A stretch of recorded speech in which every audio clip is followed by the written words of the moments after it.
Okay, we are on the last lesson for the unit for unit 19, so it's 19.5, and then we're looking at dot plots, and we're going to learn how you can display and interpret data in a dot plot. And this is a good example of what a dot plot is. A dot plot uses dots, of course, to record each piece of data above a number line. So there's always a number line, and there's a title underneath it, and the dots will represent a certain amount. Okay, just like the other graphs that we did, or the one that had symbols. Each symbol represented a certain number of items. For the dot plots, it's usually always one, but be on the lookout if they ever have something where a dot indicates more than one. But traditionally, it is given that each dot will equal one. And for this case, it's one student. So what they did is they took a survey of the number of letters in the student's first name. So they did the number line, we started from 3, from the lowest one to the highest one. Then they recorded the data in the dot plot. So each person let the recorder know how many letters were there in their name. So there was 2 of them that had 3 letters in their name. People with 4 letters in their name had 1, 2, 3, 4, 5, and so on. So you just count the dots, and that'll tell you the number. Remember, the number shown in the number of letters is in the name. Okay, that's what this one shows. The numbers show the number of letters in a name. Okay, and here's your title. So we're going to look at the first one, and then all we do is interpret that data.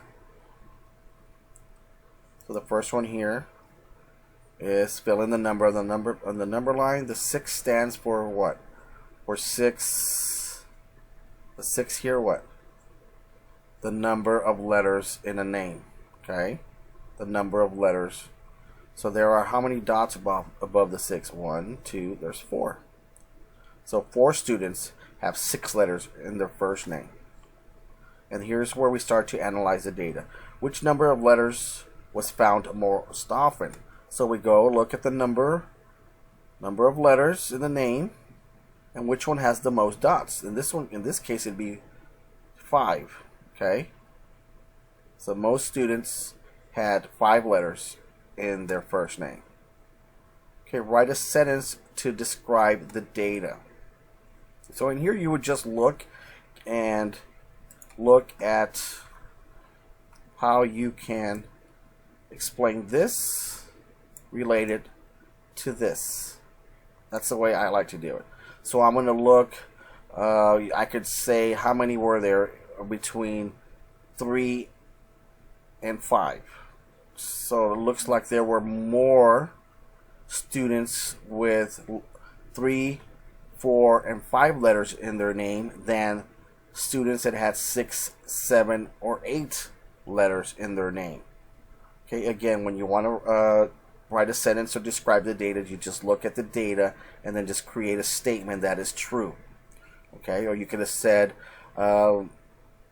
let's see, how many more, there was 1 more student who had 3 letters in their first name than someone who had 7, because there's 2 for 3 and there's 1 for 7, so there was more than compared to this number compared to the students that had 7 letters in their name. So again, just use the data to come up with an appropriate true response. It has to be true though. So let's look at the number of letters in your name.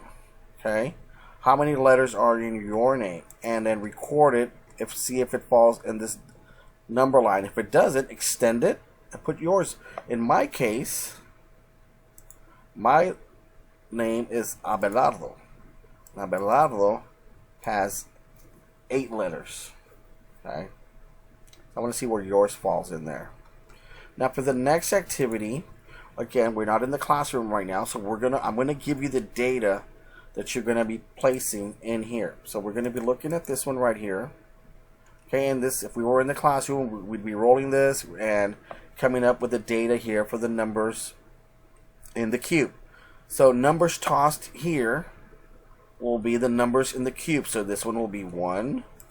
Why? Because that's the number 1, 2, 3, 4, 5, and 6. Okay? I'm going to give you the data that goes in the tally marks here. And then you will use this number line here to plot the data that I put on this chart here. Okay? So what you're going to do, so you're going to fill out this. Okay, what goes right here? The title, well, the class experiment. Class experiment is your title. What goes here? Each number in the cube. So this is 1, 2, 3, 4, 5, 6. And then I'll give you how many will go for each one here in the experiment here. So use this data that I have provided for you here. So put the tally marks just like you see them here. Okay, so we're going to pretend that these are the how many times they roll a 6. These are how many times they roll a 5, and so on. Okay, so use this data, record it now, and then plot it on the number line, and it should look like this after you plot it. So I could take a look. How many times did the 1 come out? Well, 1, 2 times. How many times did the 2 come out? 1, 2, 3, 4, 5. 1, 2, 3, 4. Okay? So again, we're drawing the dots above the number line to show each number toss. And that's what we're doing here. Okay? Again, we're not combining it with the other group right now because we're individuals right now. So we're going to do this individually, but you're going to use this data, and this is what it should look like. And again, this is the number toss for 5, the numbers tossed for 6, and then we just plot them. So your graph, your dot plot should look exactly like this. Okay? So as we continue here, and then we're just going to analyze the data here. How many students have 1 pet? Well, find the 1, then count. 1, 2, 3, 4, 5. What number of pets do 2 students have? What number of pets do 2 students have? Okay, here are the number of pets. So do 2 students have? It's this one right here, 5. 5. 2 students have 5 pets. Okay, that's a lot of pets. That's how we did that. Number of pets do 2 students have? So this is the 2 students, and they have 5. Do more students have more than 2 pets or fewer than 2 pets? Okay, do more students have more than 2 pets? So more than 2. Okay, this is more than 2, more than 2, more than 2, more than 2, 2 or less.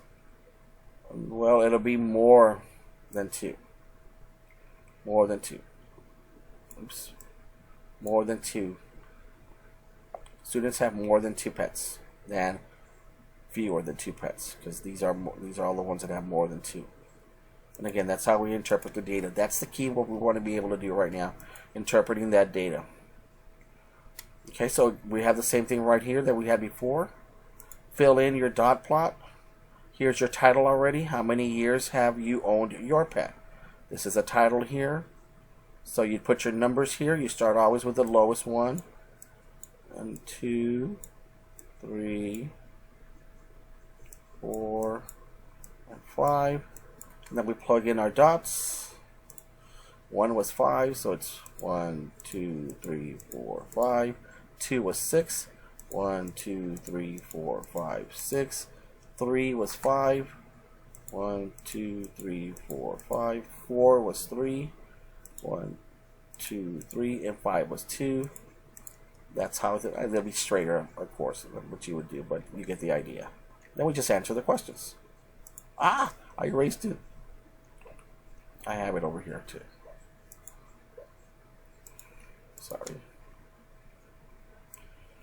Sorry about that. So this is what it looks.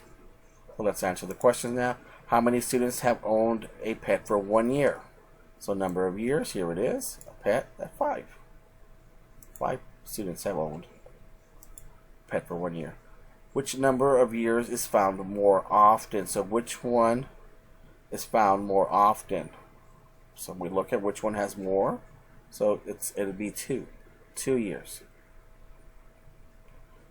So the next one, multi-step, how many more students have owned a pet for 2 years?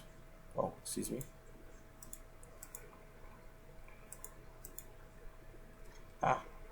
How many more students have owned a pet for 2 years or less than, for 2 years or less than 3 years or more?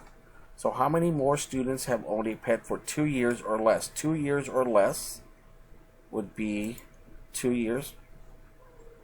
Sorry. 2 years or less, so 2 years or less, that's 11. Then 3 years or more. 3 years and more is this.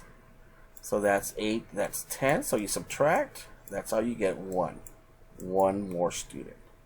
Okay, and again, I'm looking at the data. I'm looking at the data and just analyze the data. So we got the next questions here, 8 through 10. How many people picked 5 baskets of blueberries? Well, I'll go to the 5 here. 1, 2, 3. There's 3 people. The next one, how many people picked 6 or fewer baskets of blueberries? 6 or fewer baskets of blueberries. 6 or fewer baskets of blueberry would be this. And how many is that? 1, 2, 3, 4, 5, 6, 7. That's 8. 6 or fewer baskets than picked 8 or more baskets. 8 or more would be this. That's 2, 3, 4, 5. That's 6. 8 minus 6. And that's 2 more. That's how you get through 2. And again, notice how I'm analyzing the data and just going by what they're telling me here. 6 or fewer, so take your time. Now, what's the issue with the 7 here? There's no dot here. Why? Is there any number of baskets for which there are no data? Yes. The number 7. How do I know there's no data? There's no dots on top of that number. That's how I know there's no data. Okay? Well, y'all are doing a great job with this. Let's wrap this up. I believe the next thing you have to do is your daily task assessment. Again, keep working hard. We're getting close to the last few sections or lessons. Continue working hard. If you have any questions with the dot plots or any one of these lessons that we had for this unit, please let me know through email or through our live sessions. Again, thank you for being such a wonderful class. This is Mr. Lopez signing off.